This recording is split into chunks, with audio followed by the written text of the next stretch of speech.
Minasay masa. Ang lati.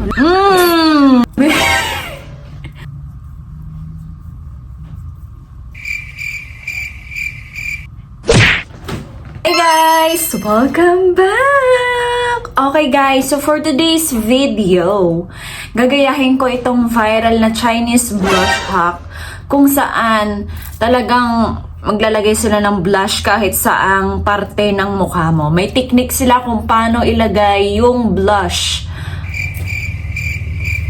Watch and learn. Eto, meron tayo ditong video from beautytipssf.r girls. Diba? Parang iba yung website. Charis. Nang nagdadry yung lips ko, be.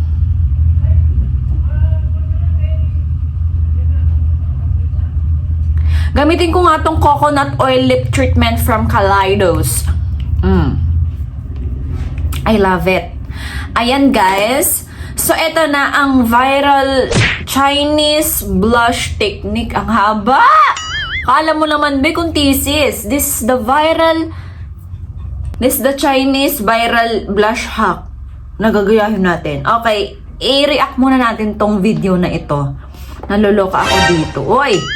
Minasay masa. Hindi ba ako magmumukhang majimbo dito? Hala, Hala. My gosh, kakaiba to, ha? Ang ganda. Alam mo yung don't judge the book talaga by its cover. Don't judge the girl by its process. By her process. Okay, nilagay sa eyes, sa cheeks, sa nose. Hindi ba ako magmumukhang majimbo dito? Naglagay siya ng mga pampaganda or skincare muna dito sa video na to. Pero nakakaloka! Ito kasi parang pinakatama. Pero yung isa kasi, be, grabe yung pagka-blush niya. Ito talaga, oh. Ito ang pinakatamang paraan kung paano maglagay ng Chinese blush. Yes. Ang fresh lang. Gusto ko yung ganito.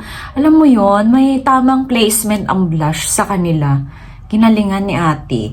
So, ito na nga, pero talaga ako. Gusto ko talaga tong technique ni ate na magiging majimbo muna. Pag naging majimbo ka, magiging maganda ka. Sinasabi ko sa'yo, meron pa palang igaganda si majimbo. Kung kalaban ni Goku doon yung kulay pink, ganon. Okay, gagamit ako nitong Stay Fresh Multi-Mist Oil Control and Brightening from Elana. This one, guys. My skincare, Elana. Oh, sino ka dyan? Tapos gagamit ako nitong Elana Smooth Canvas na Blur Primer. Yes, girl. Ganyan siya. Moisturize niya yung face natin dahil meron siyang squalane. Nagpo-promote siya ng youthful skin. Tingnan mo naman, oh. Tapos, this is oil-free formula. Pwede rin siya sa mga ma-oily girls. Tapos, nasusoothes niya yung mga, ang tawag nito, wrinkles natin. Naglagay muna siya ng concealer sa mata niya. So, yun ang gagawin natin. Gamit ko, Get Ready With Me Radiance Tint in Butterscotch. Ayan. Kumaga, nilagay niya muna dito. Diba? Ito na atang pinaka-pink na blush ko dito. Ito yung from Get Ready With Me in Radiance Tint in Milk Tint pala. In the shade Pancake. Kailangan talaga maging pink yung mukha natin dito. Ayan, yan. Be generous. Sa mata, sa ilong, sa baba.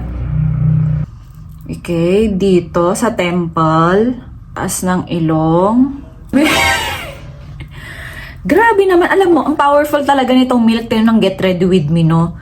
Nasasapakin ka dito, majimbo na is waving. Okay guys, tatry ko siyang, gagamitan ko muna siya ng daliri.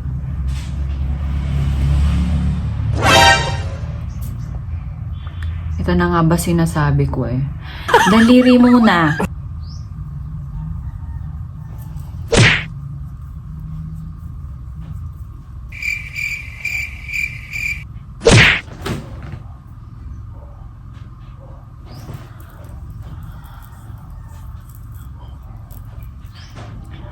Diyos ko, pinahirapan mo ko. Hindi mo na lang sabihin na gusto kong gawing foundation to, te. Ayaw mo lang sabihin na gusto mong gawing foundation yung kulay pink.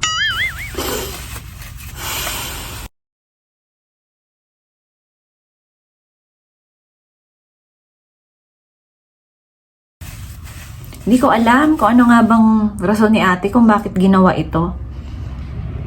Siguro gusto niyang maging majimbo talaga. Patay, mukhang hindi nagbe-blend ng kulay.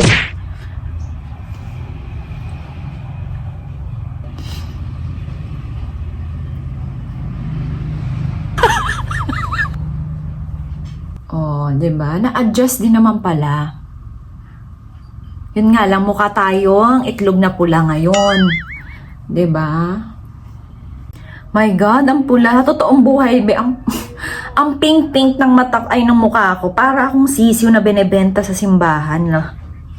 Pero in fairness, o 'di ba? Parang nag-brighten yung face ko, no? Sa pink na pinagagawa ko. Okay guys, kahit naluloka ako, maglalagyan ko na ng powder to para hindi na umalis-alis pa. Ginagamit ko Teviant. Ito yung kanilang The Ultimate Skin Master Loose Powder in the shade Custard. May kikilay na tayo. Gamitin ko tong Teviant na Brow Mate in Deep Brown. Ngayon lang ako ulit gagamit ng ganito. Diyos ko po, pati kilay ko pink na din. Alo. Ilalight ko yung brows ko. Ginagamit ko tong Squad Cosmetics na itong brow with fiber nila. Tagalan nito sa akin. Parang ilang years na. 10. Basta ang tagalan nito, promise. Buhay. Favorite ko kung pang contour guys. Ito yung Shadow Play from Squad Cosmetics. Ito yung Blurring Contour Powder in the shade Shadow. Super. Favorite ko talaga to. Ang ganda niya. Tingnan nyo naman. Ang ganda oh. Okay, for my eyeshadow, gamit ko tong Perfect Diary. Maganda to kasi marami siyang mga pink-pink dito. First shade, ito. Diba?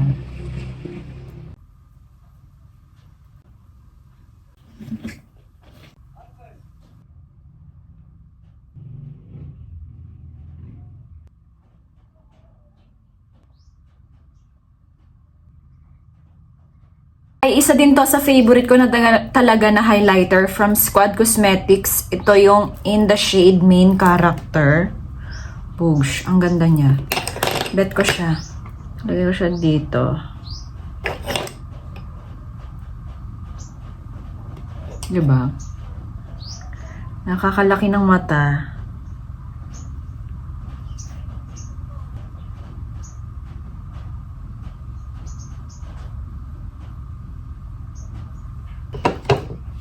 For my eyeliner, ano lang, brown lang. So, I'm using this Careline.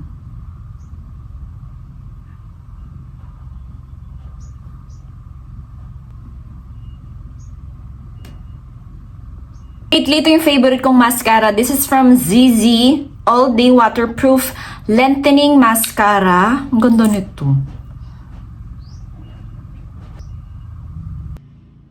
For my blush, so ito yung teknikan ko talaga. Kuha muna ako ng medyo light na blush. This is from Flower Nose. Ilalagay ko siya sa under eyes. Ayan, para ma-brighten pa. O, diba? Ayan. Pag nakita mo dito sa kanila, pag nilapat mo may kulay. Sa atin na morena, walang kulay yan. Tapos maglalagay ako ng blush, which is this. From Squad. This is the Tiara.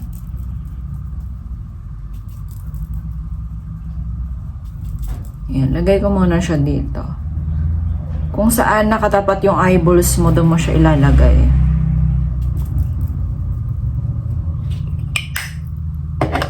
And then, medyo mas dark na na blush. This one naman, Petal Play ulit in the shade Ribbon. Ayan. Don't forget the nose. And here. Kung saan natin nilagay kanina yung blush na napakarami, doon natin ulit ilalagay.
Alam mo, problema ko sa labi ko. Sobrang ganda nito. Ang hirap lagyan ng lipstick.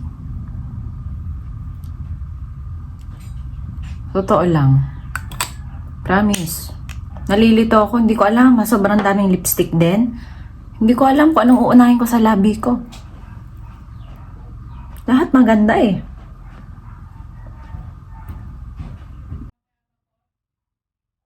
Diyos ko, sobrang hirap mamili ng lipstick dito. Hindi ko na alam kung anong gamitin ko lipstick. Sa totoo lang.